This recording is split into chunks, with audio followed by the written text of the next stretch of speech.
প্রত্যন্ত গ্রামে গিয়ে প্রথম তিনি জানতে পারেন যে সেইখানে রাসেলস ভাইপারের দেখা মিলেছে, বা সেই এলাকাবাসী বা সেখানকার একজন পরিবারের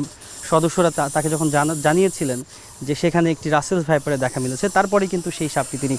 উদ্ধার করে নিজের বাড়িতে নিয়ে আসেন। এবং যেটি হয়েছে, তিনি পরবর্তী সময়ে বিষ দাঁত ভেঙে ফেলেছেন যাতে করে সেটি সেই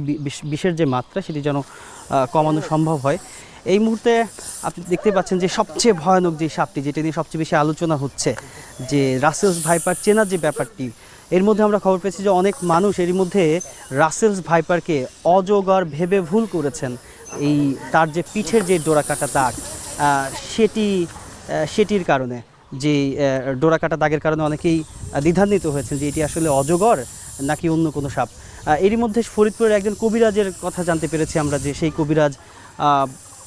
রাসেলস ভাইপারকে অজগর ভেবে ধরেছিলেন, পরবর্তী সময়ে